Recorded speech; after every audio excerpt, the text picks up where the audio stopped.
e a teologia sistemática a este respeito. Eu vou chamar então aqui o professor Valtair ao cenário da transmissão, Valtair, porque temos aqui uma pergunta da irmã Celeste, que não é bem uma pergunta, é um lamento, é um triste lamento.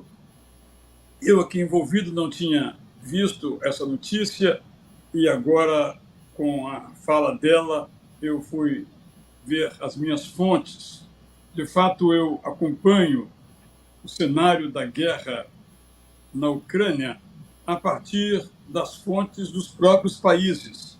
Então, eu leio o que diz a agência de notícias da Ucrânia, bem o que diz a agência TASS da antiga União Soviética e agora Rússia, a mesma agência. Então, eu leio aqui um texto da Procuradora-Geral da Ucrânia. Diz ela: atualmente, 410 corpos de civis mortos foram descobertos ou revelados no território da região de Kiev. Os promotores e outros especialistas já examinaram 140 destes corpos, disse a procuradora Irina Velidikova. Do lado russo, não há nenhuma declaração da agência de notícias, mas a informação de que se trata de algo forjado pelas autoridades ucranianas. Ainda aqui no site dessa agência ucraniana, chamada ukrinform.net, você pode acompanhar lá, ela diz que vários outros especialistas, como investigadores, experientes especialistas na medicina legal, estão trabalhando, inclusive, com exames de DNA, autópsias, para que essas pessoas tenham as suas identidades reveladas. E ela disse também no seu depoimento, estou lendo aqui, traduzindo diretamente do inglês, com as dificuldades próprias, porque quase na hora. Ela disse: as pessoas estão assustadas, cansadas e atormentadas, porque elas têm experimentado o horror. E isso requer tempo e pessoal para analisar tudo corretamente e não perder a chance de se fazer uma revelação e punição aos perpetradores, isto é, aqueles que fizeram isso. Então, a notícia continua aqui e, de fato, Celeste, acho que não há nenhuma razão para duvidarmos dos relatos. Guerra, aspas, é assim mesmo. Guerra é barbárie. Guerra é caos. Guerra é fome. Guerra é mentira. É isso que estamos verificando. E a Celeste pergunta, Cleodair, desculpe, Valtair, deixo você à vontade para quiser acrescentar algum comentário aqui ao que eu fiz, se nós temos alguma perspectiva na literatura, digamos, apocalíptica, vamos chamar assim, ou do apocalipse acerca deste assunto. Ela disse: jamais esperei, Celeste Machado, que em pleno século XXI, uma ação de guerra como a de ontem. Nos seus estudos, Valtair, há alguma consolação para o que estamos vendo agora na Ucrânia, tanto em Mariupol, que a cidade foi varrida, como agora com as descobertas feitas na região de Kiev, a capital do país. Antes de entrar no assunto do livro do Apocalipse, mas temos que comentar esses fatos do momento. Perfeito, perfeito.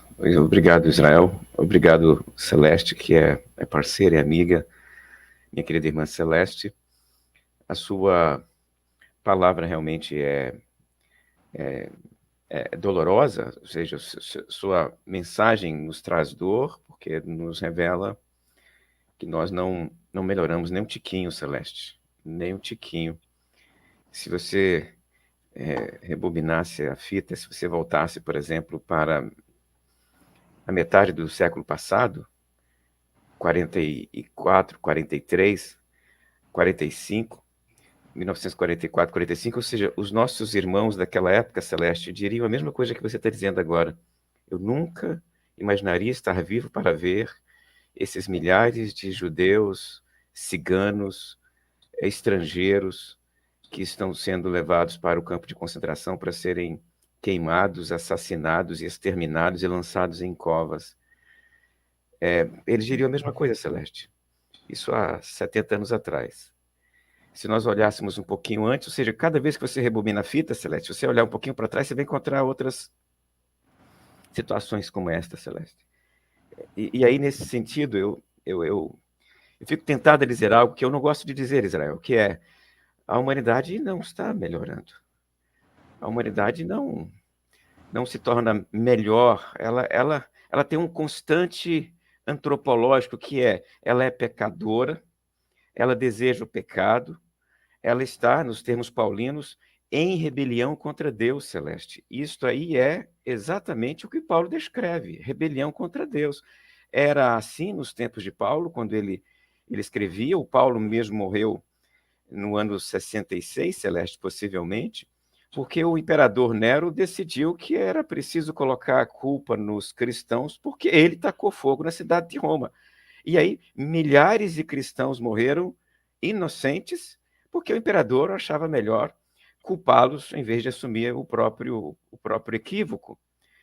O Nero fez isso lá e foi rotulado de quê, Celeste, pelos cristãos posteriormente? Não demorou muito, tá? De anticristo, tá? O Domiciano foi rotulado da mesma forma, né? Um pouco depois dele, pelas ações dele contra os cristãos. E durante toda a história, Celeste, vai encontrar pessoas que agem de forma semelhante contra outras pessoas inocentes, contra os cristãos perseguindo, contra judeus, contra minorias. Eles são, em termos proféticos, Celeste, em termos apocalípticos, eles são anticristos, porque esse é o papel do anticristo, tá? Dá para fazer, então, aí uma leitura escatológica apocalíptica desse evento e dizer que esses personagens que perpetuam estas catástrofes são anticristos. Não dá para afirmar que este é o derradeiro, Celeste. Por quê? Porque eles se repetem de tempos em tempos. É por isso que eu tenho muita dificuldade em dizer que nós estamos melhorando, os dias de amanhã serão melhores que os dias de hoje, por causa da constante antropológica, que a maldade domina a humanidade. E, em função disso, novos eventos como esse irão se repetir até a volta de Jesus. Não dá nem para dizer que esta será a última barbárie, Celeste, porque outras podem se repetir daqui a pouco. Você me entende? Então, a palavra que eu tenho para dizer para você quem faz isso faz nos caminhos e passos do anticristo. Ele repete o que Nero fez, o que Domiciano fez, o que Hitler fez, porque esses personagens reproduzem esta tônica apocalíptica que os sinais se repetirão até a volta de Jesus. Valtair, introduzindo propriamente o livro do Apocalipse, podemos dizer que, diante dos horrores daquela época, como, por exemplo, a tomada de Jerusalém, os crimes que foram cometidos pelo general Tito, que obviamente foram do conhecimento dos cristãos, é claro que num nível diferente de hoje, porque hoje os russos saíram de lá, no dia seguinte a barbárie descoberta e todos ficamos sabendo. Naquele tempo, a velocidade da informação era completamente diferente. Mas será que nós podemos dizer que o livro de Apocalipse é também um olhar sobre a contemporaneidade, aquela contemporaneidade? Estou dizendo isso à luz do que você falou, porque quando se descreve aqueles horrores, chamemos do Império Romano, se descreve os horrores do ser humano, os horrores de hoje. mudam os nomes das personagens, mas o pecado e a barbárie continuam. Nesse sentido, podemos dizer que o Apocalipse é um livro de conforto para ficarmos aqui na questão da irmã Celeste, dizendo, olha, vocês não se assustem com essas coisas, porque, como você acabou de dizer, não são as últimas. Mas há um Senhor, um Kyrios, que governa sobre todas as coisas, e no final é ele quem vai prevalecer. Seria uma maneira de a gente entender. Eu estou introduzindo aqui o assunto porque você certamente vai falar sobre isso e a gente está se estendendo um pouquinho. Fique à vontade, se não terminar hoje, não tem nenhum problema de continuarmos o Apocalipse da semana seguinte, porque eu vejo que a gente lê o Apocalipse tendo assim uma tendência calendarista, esse evento, aquele evento, vamos identificar esse evento, e se nós fazemos isso, eu estou apenas introduzindo, você pode concordar ou discordar de mim, nós perdemos o principal.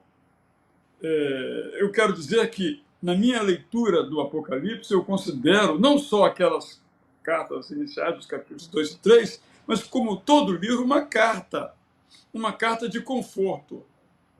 Irmãos em Cristo, não é o imperador que está lá em cima, aquela besta, para usar o termo do Apocalipse, que está no comando. Que está no comando agora.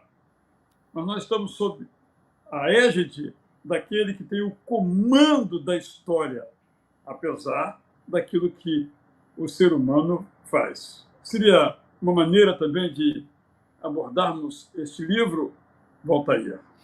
Israel, a sua palavra me traz à memória aqui o meu último trabalho sobre o Apocalipse, chamado Mártires e Monges, quando eu interpretei o Apocalipse numa primeira fase como um texto que imagina o martírio, e numa segunda fase um texto lido por monges na Idade Média. Esse texto foi publicado há algum tempo atrás, Israel, e nele, justamente, eu argumentei, esse argumento, inclusive, está lá bem no iniciozinho do livro, que o Apocalipse é uma memória da guerra. Ele está se lembrando das mortes da década de 60. Lembra que entre março e setembro de 70, Jerusalém é destruída, mas a guerra começou lá em 64. Durante aqueles anos de guerra, uma quantidade gigantesca de judeus foram mortos ali, inicialmente, então, pelo imperador Flávio Vespasiano, e depois pelo filho dele. O filho dele queria assumir o trono. O Vespasiano assume, depois vem o Tito, e depois vem quem? Vem o outro filho, que é o Domiciano. O Domiciano estava no trono quando o Apocalipse se escreveu. O irmão dele destruiu Jerusalém, o pai dele começou, eles mataram aquela quantidade enorme de judeus, irmãos dele, né, porque o João é etnicamente judeu, e ele vê esse moço no trono, ele vê esse moço lá no Palácio Imperial sendo chamado de Dominus. Ele se lembra também das mortes de Nero. Nero perseguiu violentamente os cristãos de 64 a 68, o ano da morte dele, e nesses 4 anos, apesar do incêndio ter acabado, ele continuou matando cristão durante esses 4 anos, e eu queria imaginar com você, Israel, a mesma coisa que uma pessoa... Veja só, quem me ouve aqui deve pensar o seguinte, a guerra vai acabar em algum momento. Nós vamos parar de ler essas notícias no jornal, mas os ucranianos vão se lembrar dela dolorosamente por gerações, sabe por quê? Porque o filho morreu, o neto morreu, o tio morreu, o pai morreu na guerra. Nós aqui, daqui a pouco, a gente vai só lembrar nos livros de história desse evento. Mas os ucranianos vão se lembrar, por quê? Porque os entes queridos padeceram na guerra. Foram assassinados, foram mortos, foram maltratados na guerra. Agora, isso me ajuda a explicar, por exemplo, por que para algumas pessoas a Segunda Guerra Mundial dói mais e para outras dói menos. Porque para judeu ela teve um efeito e para quem não é judeu ela teve outro efeito. Por quê? Porque os irmãos morreram martirizados nos campos de concentração. Olha para a década de 60 de novo, Israel. 2 chacinas de judeus na década de 60. De 60 e 4 a 68, lá em Roma, Nero matando cristão, entregando cristão para as feras. Tácito contou, Israel, que ele colocava cristãos pregados em cruzes e tacava fogo nos cristãos para iluminar a cidade de noite. Ele colocava cristãos dentro de pele e lançava esses cristãos para os animais comerem, devorarem, pelo fato de que ele queria lançar sobre eles a culpa do seu próprio crime. Milhares morreram ali. E entre 66 e 70, a guerra lá em Jerusalém, que terminou também com a morte de muitos. O Apocalipse reflete esta violência e ele consegue ver estes mártires no céu. O Apocalipse os registra em alguns momentos. Então, eu imagino que quem está me acompanhando aqui pode depois, com tranquilidade, ler o Apocalipse, ele vai ver a quantidade de vezes que a palavra martírio aparece no Apocalipse. É uma das obras que mais usa esse termo. Meu irmão, você que me ouve aqui agora, entenda o seguinte: a palavra martírio, que significa testemunho, pode aparecer na nossa versão bíblica portuguesa como testemunho, em grego é marturia. E marturia, aqui no Apocalipse, não é simplesmente a testemunha. No Apocalipse, marturia é aquele que testemunha até a morte. É só ler, por exemplo, o Apocalipse 12, quando eles estão cantando no céu e recebem a notícia de que eles derrotaram o dragão por causa do sangue de Cristo e do testemunho que deram, ou do martírio que enfrentaram, mesmo diante da morte. Nós podemos lembrar também do quinto selo, Israel. O quinto selo. O que é o quinto selo? O quinto selo, depois dos 4 cavaleiros do Apocalipse, é o quinto. O quinto selo não é um Apocalipse. É um grupo de mártires debaixo do altar, que estão gritando o que, Israel? O que é que eles gritam lá? Apocalipse 6, 9 em diante. Eles gritam o seguinte: até quando o nosso sangue ficará sem vingança? Sabe o que eles ouvem de Deus? Até que se complete o número de seus irmãos que haverão de ser mortos como igualmente vocês foram. Ele está falando isso para quem, Israel? Para gente que perdeu os irmãos na guerra. Ele tá olhando para essa cena e está dizendo: isso é para mim. Os meus irmãos morreram na guerra. E eu consigo lembrar deles aqui, eu mesmo que tenha se passado 30 anos, ainda lembro deles, ainda lembro das mortes, ainda lembro do cheiro do sangue das roupas deles, ainda lembro dessas coisas. Então, o Apocalipse é um livro que mostra a morte e chega a dizer: bem-aventurados os mortos. Olha aí, veja só, é um livro impressionante, porque ele tem uma bem-aventurança, diferente das bem-aventuranças que nós lemos em outros lugares da Bíblia. A bem-aventurança do Apocalipse é Macarioi, bem-aventurados os mortos, porque morreram em Cristo. Para quem isso, Israel? É para a gente que está morrendo, gente que está perdendo a guerra contra a violência, está perdendo a guerra contra a injustiça, contra o pecado e a maldade do mundo, que está tirando a vida dessas pessoas. João olha para ela e diz: não tem problema não, vamos morrer testemunhando do nome de Jesus. Por quê? Porque nós vamos cantar no céu o hino de Moisés e do Cordeiro. Capítulo 15 do Apocalipse, Israel. Os mártires cantam o hino de Moisés e do Cordeiro. Eles estão diante do trono de Deus, cantando o hino com harpas na mão. Esta cena é para gente que perdeu os entes queridos na guerra. Olha, os seus irmãos morreram na guerra, os seus irmãos morreram lá em Nero, os seus irmãos morreram lá em Jerusalém. Sabe onde eles estão agora? Eles estão cantando com harpas diante do trono de Deus. Isso é para consolar, sim, Israel. Esse texto é para consolar, sim. Ele não esconde a morte e a violência, ele fala de morte, fala de derramamento de sangue. O Apocalipse é o livro mais sanguinolento de toda a Bíblia. É o livro que tem mais sangue derramado. Tem uma hora do Apocalipse que o sangue corre até o freio dos cavalos. É sangue que não acaba mais. Tem um momento em que ele apresenta um lagar cheio de sangue. É sangue que não acaba mais. O próprio Jesus, quando volta, lá no capítulo 19, volta com as vestes manchadas de sangue. Tem muito sangue no Apocalipse. Mas o sangue que conta para valer é o sangue derramado de Cristo Jesus na cruz do Calvário, é o sangue do Cordeiro. Esse sangue, porque esse sangue venceu a morte, venceu o mal, venceu o dragão, venceu a injustiça e a impiedade. Esse sangue que é vitorioso de verdade. O sangue que eles tiram de nós, esse é de nada, esse não é de nada. Porque o sangue que conta para valer é o sangue de Cristo Jesus. Já para gente que está sofrendo, gente que está padecendo, gente que está em contexto de violência e guerra, o Apocalipse é um dos livros mais impactantes. Eu costumo falar para os meus alunos que ele tem muito mais sentido em tempos de pressão, de crise, do que em tempos de tranquilidade.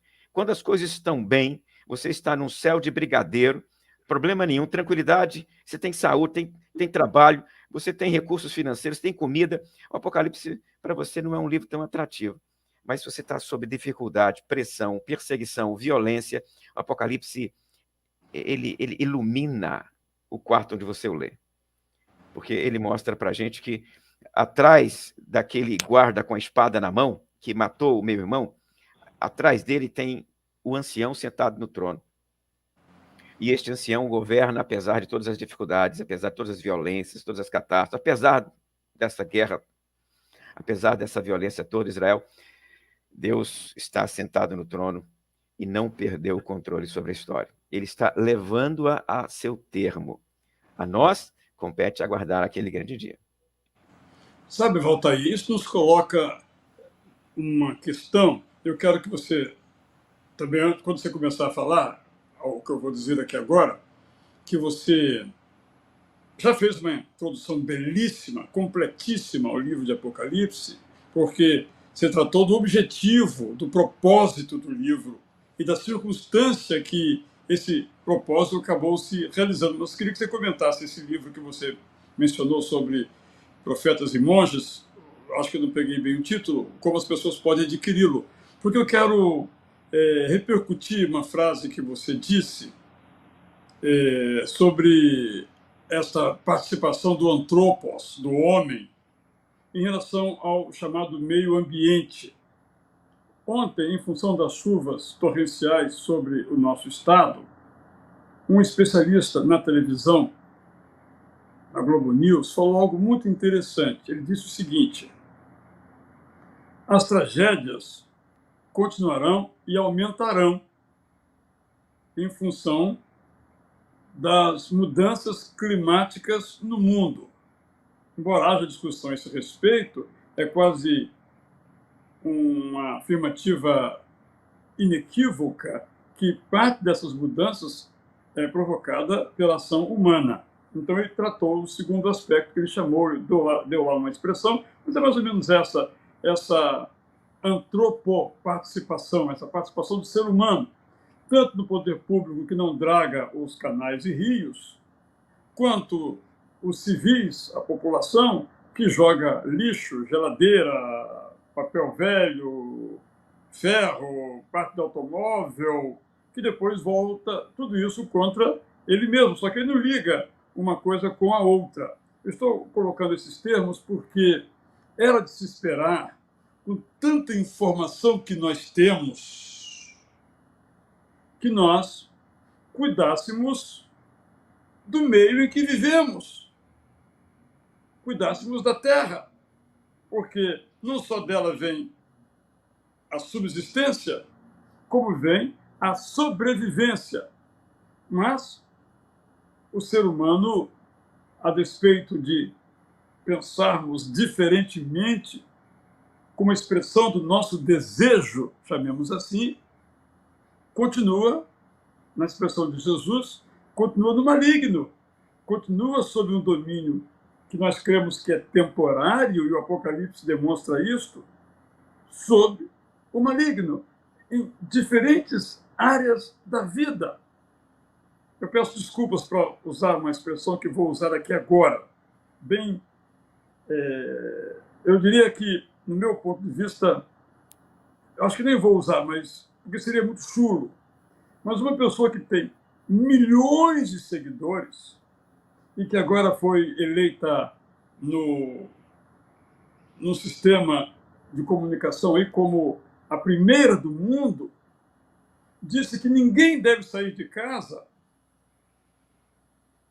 sem já ter acertado com quem vai ter uma relação sexual. Não tem sentido ir para uma festa sem isso. E as pessoas aplaudem. Então, Isaías, lemos aquele trecho em que ele diz, né? Você diz o seguinte: comamos e bebamos, porque amanhã morreremos. O apóstolo Paulo repete isso 7 séculos antes de Cristo. E aqui nos encontramos nós, humanamente falando, desolador. E as notícias, então, de guerras são desoladoras, como você falou muito bem. Daqui a pouco virão relatos ainda mais dramáticos daqueles que estavam lá, não só recebendo, digamos, tiros que não se sabe de onde, foguetes que não se sabe de onde, mas facadas, punhaladas, torturas no seu familiar, no seu idoso, na sua criança, além da grande tortura da fome. Então, é desalentador. O grito da Celeste é totalmente legítimo e nos mostra que parece que está tudo fora de controle. Mas, no final, você disse muito bem, vai se revelar quem está no controle.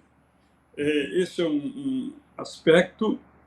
Sem dúvida, teremos ainda muitos embates pela frente. Haverá uma tentativa, ao meu ver, dados os informes que nós temos agora, legítima de um tribunal para o julgamento dos crimes cometidos. Isso vai demorar anos, infelizmente, como aconteceu em Nuremberg, no caso da Segunda Guerra Mundial, mas nós estamos sendo testemunhas, Altair, você é um garoto, 50 anos, eu com quase 70, de notícias que nós não gostaríamos de ser testemunhas. Testemunhas não no sentido bíblico de martírio, mas no sentido de observadores. Isso nos chega e nos traz sofrimento, porque não podemos ficar insensíveis como se não fosse conosco, porque é tudo conosco. Uhum. Eu lembro, você falava, eu lembro de algumas situações que me ajudam a responder a sua questão. Uma delas é a história narrada por Giovanni Boccaccio no livro dele, Decamerão. Israel Decamerão foi escrito um pouquinho depois da peste ter chegado a Florença. A peste começou a varrer a Europa em 1348, passou por Florença, um pouquinho depois, Giovanni Boccaccio escreveu o livro dele, então. E o livro dele é a história de um grupo de jovens que sai da cidade porque a peste está chegando e vão para uma casa abandonada, e eles vão ficar contando histórias enquanto a peste passa. Essa é a intenção dele. Mas antes de chegar nessa parte, ele descreve os eventos que eles deixaram para trás, que são eventos de testemunho ocular, né? Ele fala, por exemplo, de cidades em que a peste já tinha chegado. Há uma versão dela que leva alguns dias para a morte acontecer, e há uma versão dela que mata mais rapidamente, dependendo da versão da peste que chega à cidade, né? E aí, quando a peste chegava, as pessoas sabiam que iam morrer mesmo, o número de pessoas que morriam era muito grande, às vezes a cidade quase toda morria vitimada pela peste. Eles iam para as casas e começavam a festejar, a beber, a se relacionar sexualmente com o outro, até morrer todo mundo dentro daquela casa ali, né? E o Giovanni Boccaccio, então, conta essas festas, né, que acontecem no mesmo momento que a peste está matando. A peste mata e as pessoas estão festejando e vão festejar até morrer. A lógica é, eu vou morrer mesmo, então vou festejar porque eu quero morrer festejando, com a peste na porta. E a gente olha para o mundo contemporâneo e vê que, repetindo o que eu disse para a Celeste agora há pouco, Celeste, a constante antropológica nos faz dizer que nós somos os mesmos. E, nesse sentido, nós estamos festejando do mesmo jeito as desgraças, né? Vamos celebrar porque vamos morrer amanhã, né? Usando a imagem que você trouxe para nós, Israel, desse caso aí, desse jovem. Pode falar. E a Leda Maillard, Walter, faz um comentário muito pertinente. Sim. Violência maior, no tempo em que os cristãos foram atirados às feras, foi o fato de que havia plateia. Um estádio inteiro aplaudia aquele morticínio. Como hoje, não? Muito percussiente aqui a observação dela. Está perfeita a observação dela. Eu faria só uma lembrança, porque a plateia era grande mesmo. A plateia daquele enorme, vou chamar de estádio, né? Aquele enorme estádio era de 70 mil pessoas. Um Maracanã, digamos assim, né? É um Maracanã para ver cristãos sendo devorados pelas feras. E para festejar quando eles eram assentados às forças na cadeira, a cadeira de fogo, Israel, que era uma cadeira de ferro, colocava-se fogo debaixo da cadeira, tirava-se a roupa do cristão e prendia o cristão naquela cadeira para que ele morresse sentado no fogo, né? Então haviam formas criativas aos montes para matar cristão naquele período. Eu concordo plenamente com ela. A população estava lá, 70 mil pessoas compravam ingresso para ver os cristãos morrerem. E nessa questão da terra, eu trago uma lembrança muito, muito próxima, que eu viajei recentemente, nas férias agora de janeiro, e visitei o interior de Minas Gerais, fui na roça, e uma das cenas mais bonitas de quem gosta de roça e caminha por roça é encontrar o local onde os rios nascem. Israel, os rios nascem no alto das montanhas, rapaz. Eu não sou especialista nesse negócio, não, mas lá onde eu fui agora, no alto de uma montanha, quase no topo de uma pedra, nasce um rio, brota o rio lá em cima. Ele vem descendo, descendo, descendo, e aí daqui a pouco ele se transforma realmente no rio que as pessoas conhecem, mas ele nasceu lá em cima na montanha. Que milagre é esse, rapaz? Que coisa linda, impressionante essa, que acontece à nossa volta. E sabe o que nós fazemos? Nós destruímos esse rio. Ele nasceu ali, eu fui onde ele nasceu, né? Quando ele chega na cidade, ele chega poluído. Não dá para beber dele mais, né? Ele nasceu limpo, rapaz. Dá para você pegar ali a canequinha, beber, sem nada, não tem pureza, tem nada naquele negócio ali. Agora, quando ele chega na cidade, não dá para mais beber. Ele já tá poluído. Um trechinho de alguns quilômetros, acabamos com o rio, Israel. Nós fazemos o quê? Nós destruímos o rio, destruímos a floresta, destruímos a estrada, destruímos tudo. E depois nós colocamos a culpa na chuva. Eu vou lembrar de um outro evento aqui que me aconteceu historicamente, né? Eu lembro que eu tinha quando eu morava em São Gonçalo, morava numa casa que tinha uma árvore grande, enorme, nas costas da casa. Uma árvore grande. Era uma árvore bonita, enorme, gigante, que me dava sombra. E o sol em São Gonçalo parece mais quente do que em qualquer outro lugar aqui, né? O sol em São Gonçalo é muito forte, né? Aí, ali naquela casa, aquela árvore fazia sombra para nós. Fazia sombra. Mas não estava no meu terreno, estava no terreno do vizinho. Só que ela caía folha. Caía folha. O vizinho, porque não queria catar as folhas da árvore, sabe o que ele fez, Léo? Ele cortou a árvore no toco, meu irmão. E ele não só cortou a árvore no toco, ele colocou piso frio, ele colocou concreto no chão, para não crescer mais nada ali, naquele lugar. E aí, quando vem o verão seguinte, Israel, porque ele cortou no inverno, o verão chegou destruindo nossas muleiras, até para lembrar do Jonas, o profeta Jonas, o sol na muleira do Jonas. O verão chegou arrebentando, parece que saía vapor das paredes de tanto calor. E eu tenho certeza, a falta que eu senti daquela árvore, ele também, o abençoado vizinho, sentiu. Porque, por preguiça de colher as folhas que caem no quintal, o camarada vai e tira a sombra. E quantas vezes isso acontece à nossa volta? Eu peço a quem está me ouvindo aí, se já não viu isso acontecendo à sua volta, eu pergunto a você se você não viu isso acontecendo. Gente que, por preguiça de catar a folha, corta a árvore e concreta o quintal, porque tem preguiça de limpar o quintal. Não é? Aí vem o calor, reclama de quê? Reclama do sol, reclama que está quente. Não pode reclamar mais não, Israel, porque nós destruímos a sombra que Deus nos deu.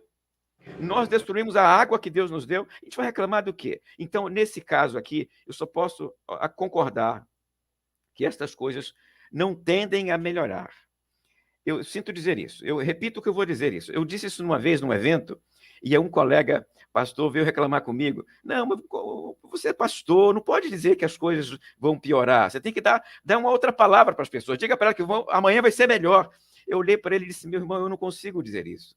Eu sinto muito, mas eu não consigo. Eu olho para um lado e para o outro, eu só consigo dizer amanhã não vai ser melhor. Por quê? Porque nós, pecadores, enquanto somos pecadores, andando aqui na Terra, nós vamos consumi-la, né, todo dia.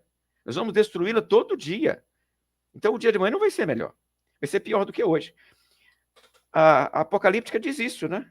O dia de amanhã, ele tende a ser pior. E aí, quando o Apocalipse olha para isso, diz o seguinte...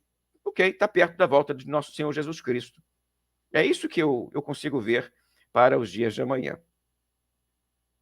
Volta só, então, a indicação do seu livro. Eu estou com um vídeo perfeitamente. fortíssimo Então eu vou até desligar meu som aqui, só vou entrar rapidamente e por causa do barulho que ninguém merece. Não sai ainda não, deixa eu falar com você sobre o livro. O livro se chama Mártires e Monges. Eu publiquei esse livro um pouco antes da pandemia, na verdade, um ano antes da pandemia, Mártires e Monges. O livro, na metade dele, é uma análise do milênio no Apocalipse. E a leitura que eu fiz do milênio no Apocalipse foi uma leitura histórica, ou seja, como João teria entendido o que escreveu e como os leitores de João teriam entendido o que receberam. Né? Então, é essa leitura que eu fiz, né? Essa primeira metade do livro dele. E aí, nesse caso, eu entendi que o milênio, o livro do Apocalipse, de uma maneira geral, e o milênio era uma resposta à guerra, à violência e às mortes que João experimentou. Porque, por isso tem tanto mártir, tanto sangue e tanta morte no Apocalipse. O livro termina com um jardim belíssimo no final, mas antes de chegar no jardim, é muito sangue ser derramado. E a outra metade do livro, eu fiz a leitura de como os mártires da Idade Média, ou seja, como os monges leram essa seção do Apocalipse. Então, a primeira seção do livro é trabalhar o Apocalipse enquanto a apresentação do martírio, e a segunda parte do livro era para ver como os monges medievais leram essa seção. Então, é Mártires e Monges, o nome do livro. O livro está publicado e pode ser comprado na Amazon, amazon.com. Ok, Walter, muitíssimo obrigado. Se você, nosso participante aqui, se sentiu um pouco incomodado com o grande interlúdio que fizemos, porque, Walter, você sabe que nós temos uma grande dificuldade e a superinformação que nós temos deveria se tornar uma facilidade. Eu me refiro à dificuldade de interpretar o presente.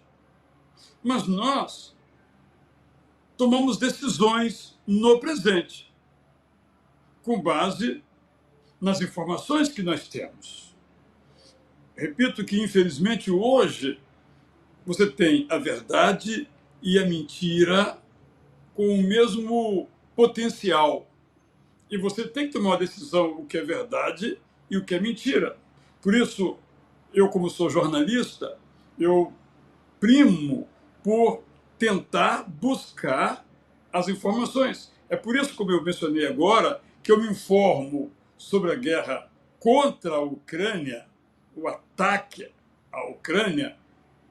Eu acho que até o termo guerra não é muito adequado, porque uma guerra é quando dois se enfrentam. Penso eu. Aqui não, aqui é um ataque totalmente fora de propósito, um ataque, é um genocídio, vou usar essa palavra sem medo de errar. Por isso eu procuro me informar. Então, me informo com o governo, a agência de notícias da Ucrânia, e faço o mesmo com a agência de notícias da Rússia, por exemplo, na medida que eu possa ler, é claro, não leio ucraniano nem russo, a partir do inglês ou outros idiomas, para que também a gente não seja levado por aquilo que apenas se diz. Então, eu imagino, eu gosto muito desse período, que na época em que havia o Holocausto, no sentido moderno da palavra, na Alemanha, muitas pessoas diziam, isso não está acontecendo, porque havia a informação e havia a negação da informação. Então, nós temos uma dificuldade. Em qual fonte nós vamos crer? Isso demanda de nós um cuidado, uma atenção, e demanda de nós uma capacidade dada pelo Espírito Santo de nos importar, e na medida do que nós pudermos fazer, nós então viemos a fazer. Tanto na omissão, que é uma decisão, quanto na tomada de partido, vamos chamar assim, que também é uma decisão, nós temos sempre buscar o máximo de informação possível. Então, quando nós falamos aqui do presente, nós podemos cometer erros. Mas vamos falar de quê? Do futuro, que nós não conhecemos? Ou apenas do passado? O passado, sim, podemos discutir, estudar, devemos fazê-lo, aprendemos um pouco aqui agora. E eu lembro que você citou o historiador Tácito, e você sabe que há muitos historiadores revisionistas que, inclusive, querem negar que os cristãos foram mortos e massacrados. Um olhar para o passado que não contempla o que os documentos dizem. O documento está exagerando. A testemunha ocular disse que aconteceu aquilo. Você disse que não aconteceu, com base em quê? Mas é só uma questão que não vem ao caso aqui. Então, a gente pode cometer erros, mas nós temos que buscar os dados que nós tivermos disponíveis para que nós possamos ter uma leitura do presente. É claro que a nossa leitura do presente sempre será uma leitura parcial. Como nós somos seres parciais, não tem outro jeito. E com o tempo nós vamos amelhando informações e vamos escrutinando esses dados para termos uma visão menos obscura do presente em que estamos, porque nós vamos tomar decisões com base na visão que nós temos. Uhum. Perfeito, Zé. Você falou em genocídio aí agora. Essa conversa nossa é tão interessante que as memórias vão aparecendo, né? Eu lembrei de um outro genocídio agora feito por cristãos europeus quando eles chegaram aqui nas Américas. Você falou, por exemplo, que não podemos chamar de guerra porque é um lado só que está invadindo e enfrentando, tacando bomba, né? Partindo para cima do outro. E quando os europeus chegaram aqui na América, a fontes, os nossos historiadores, eles não chegam a um consenso, mas alguns chegam a dizer que morreram 60 milhões de indígenas aqui no Brasil. No Brasil, não, perdão, na América toda, tá? Na América toda, não no Brasil. 60 milhões de indígenas na América, 60 milhões de pessoas é a população do estado do Rio de Janeiro e do estado de São Paulo juntas. Se somarmos o estado de São Paulo e o estado de Janeiro, hoje dá 60 milhões de habitantes. Essa população ela seria dizimada, pensando em termos históricos, na população que morava aqui nas Américas quando os europeus chegaram. E eles matavam as pessoas ali de todos os jeitos também possíveis e imagináveis, Israel. E aí era uma arma de fogo contra uma flecha. Isso não é guerra. Não dá para chamar isso de guerra. Nós estamos vendo de novo aí outro genocídio. E se a gente for cavar na memória, a gente vai encontrar um genocídio a cada geração. A cada uma delas. E o que dizer, em volta aí, o que dizer da África moderna? Sim. A África dos dias em que nós convivemos, em que as pessoas dizem, só tem guerra que prestamos atenção na Ucrânia, mas há outras guerras. Também é verdade. Todos devemos considerar, mas sem esquecer também sobre as quais estamos falando. Só lhe interrompi aí, mas de fato prossiga aí. E você sabe que eu tenho um livro sobre isso, né? As Cruzadas Inacabadas, a história dos cristianismos na América Latina, está esgotado, posso falar mais claramente, em que eu procuro mostrar com os documentos que eu tinha à época em que fiz a minha pesquisa, como isso se deu e em nome de Deus. E aí eu quero salientar, Walter, que no caso presente do ataque russo, a igreja, vamos chamar de cristã, ortodoxa, russa, uma das mais poderosas do mundo, deu a sua bênção para o ataque. O metropolita, ou patriarca da igreja ortodoxa, chamado Cirilo, deu a sua bênção. Putin, que se considera cristão, internamente precisava dessa bênção, o que gerou uma divisão, porque a Igreja Católica da Ucrânia faz parte desse mesmo patriarcado. Você imagina agora essa situação tão dramática? De novo, como você mencionou aqui na América Latina, também eu fiz questão de pesquisar um pouco isso, qual a posição da Igreja Ortodoxa Russa neste horizonte, nesse cenário, e parte dela, não direi se é majoritária ou não, mas pelo menos a liderança principal, o Papa, vamos chamar deles, o Patriarca, ele se mostrou favorável a essa guerra, porque o Estado, desde a antiga Grande Rússia, dos séculos XVIII para cá, se juntou com a igreja se juntou com ela e se confundiu quase na mesma coisa. Você fala aqui da América Latina, há um filme do Herzog, em que ele mostra claramente isso. Vai um barco adentrando o rio Paraguai, no Paraguai, e ele tem duas pessoas na frente desse barco. Um era o flecheiro, ou o comandante militar, e outro era o religioso, o sacerdote, que, triste legenda, infelizmente, nós temos, como cristãos em geral, isso no nosso passado, mas jamais podemos permitir que isso seja presente, desculpe o trocadilho aqui, no nosso presente. Perfeito.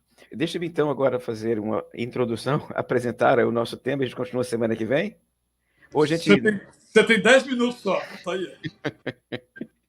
Eu peço desculpas aos que chegaram aqui em busca do Apocalipse, mas como eu disse, nós não podemos não falar sobre o que temos visto e ouvido, parafraseando aqui um dos apóstolos. Eu só vou apenas então lançar um anzol, convidando as pessoas para a próxima semana. Eu vou começar então a minha fala, vou pedir então ao Gabriel para colocar para mim um slide que eu preparei, chaves para a leitura do Apocalipse de João. Tá? É a maneira como eu vou estruturar a minha conversa sobre o Apocalipse com vocês. Vocês que me ouvem, meus queridos, vamos trabalhar então com estas chaves para a leitura do Apocalipse. São 7 chaves que eu preparei aqui para trabalhar com vocês. Então nós vamos conversar aqui sobre a primeira chave, que é a chave do contexto. Nós vamos trabalhar um pouquinho sobre o espaço vital, a geografia vital do Apocalipse. Vamos trabalhar um pouquinho com relação ao conteúdo, né, que é a segunda chave, que é essa chave das cartas para as 7 igrejas, os 7 selos e as 7 trombetas, e o conflito entre o Cordeiro e o Dragão, que começa no capítulo 12 e vai até o capítulo 22. Vamos trabalhar aqui com uma chave que vai discutir aqui o gênero literário, os personagens do livro, personagens como Jesus, o dragão, os 144 mil seguidores, as bestas, a prostituta e a noiva. Vamos trabalhar um pouquinho com os símbolos. Então, são estas... deixa eu ver, está faltando uma aqui. Peraí. Aqui, pronto. São essas 7 chaves de leitura que eu vou trabalhar com vocês aí na nossa conversa, tá? O contexto, o espaço vital que deu origem ao Apocalipse, que nos ajuda a entender as palavras do Apocalipse, o conteúdo, a história que o Apocalipse conta, aquilo que está dentro dele, né? Aquilo que ele nos oferece, aquilo que ele narra, a estrutura, a maneira como ele narra o conteúdo dele. Ele narra isso por meio de 3 partes. O Apocalipse é dividido com muita clareza em 3 grandes sessões. A sessão número 1 é a sessão das cartas, capítulos 1, 2, 3. A sessão número 2, do 4 até o 11.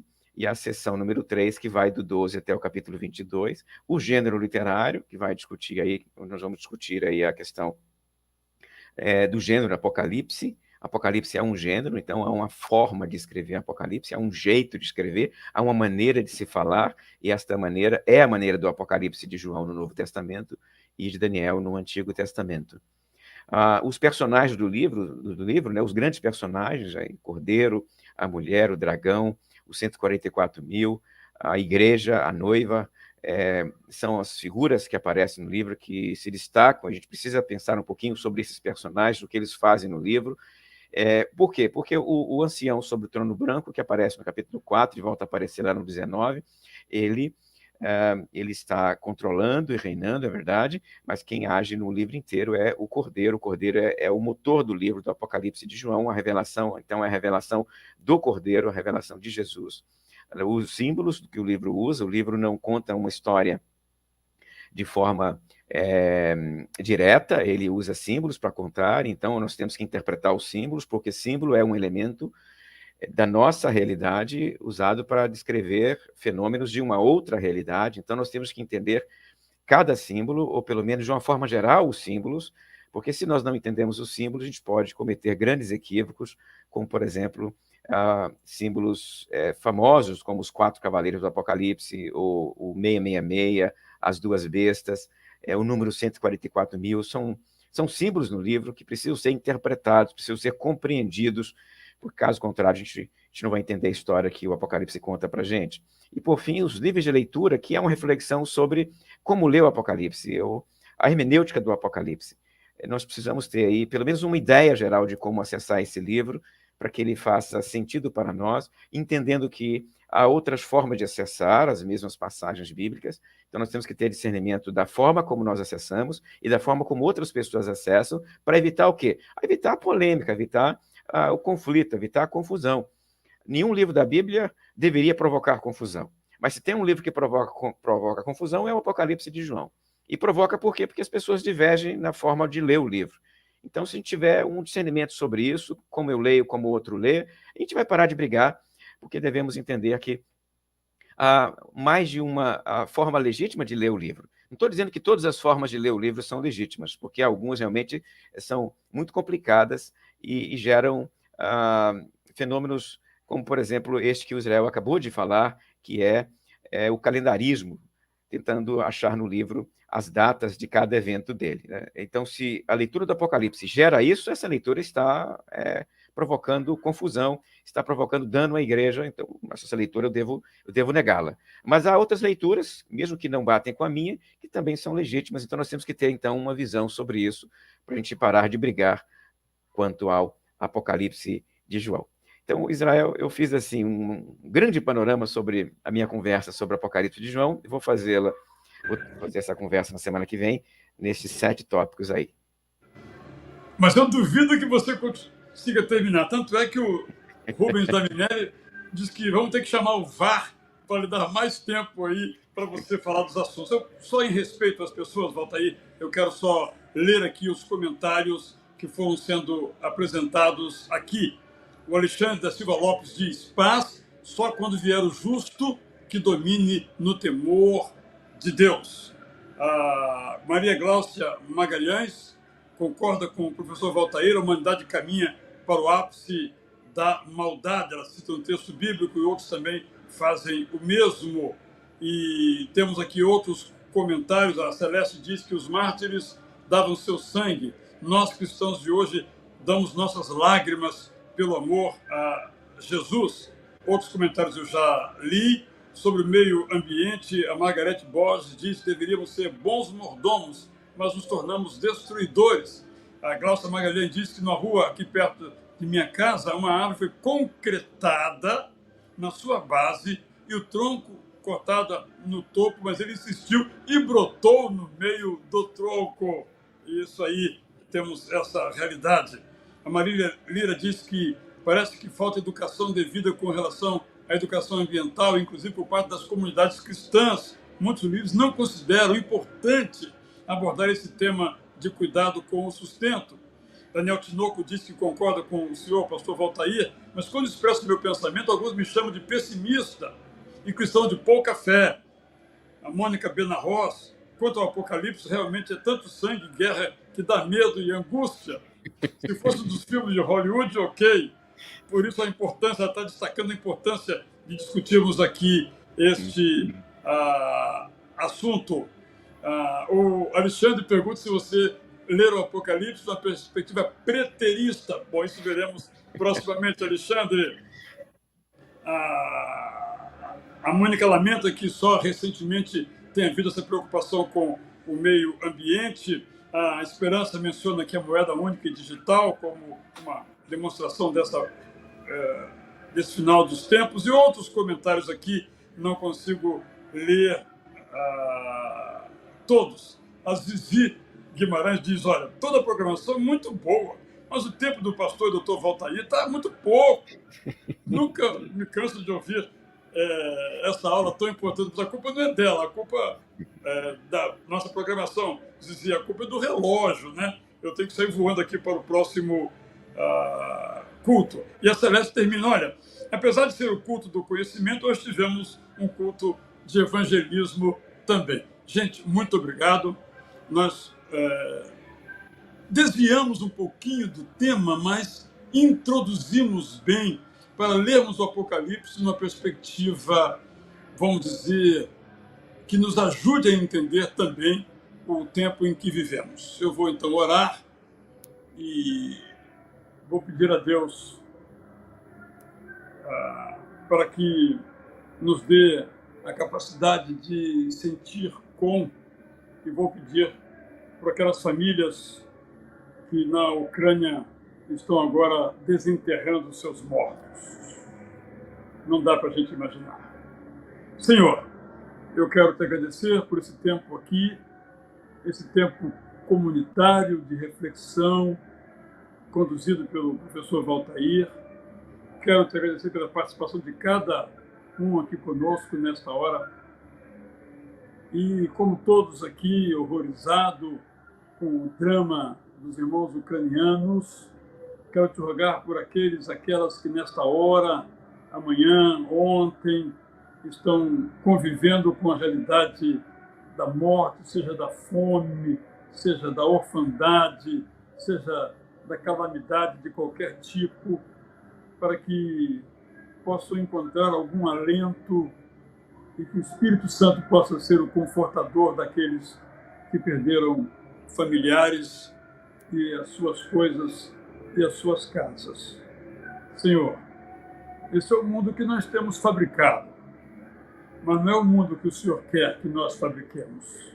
Ajude-nos, Senhor, a sermos obedientes aos teus mandamentos e amar ao próximo, mesmo que de outra nação considerada rival, como amamos ao Senhor.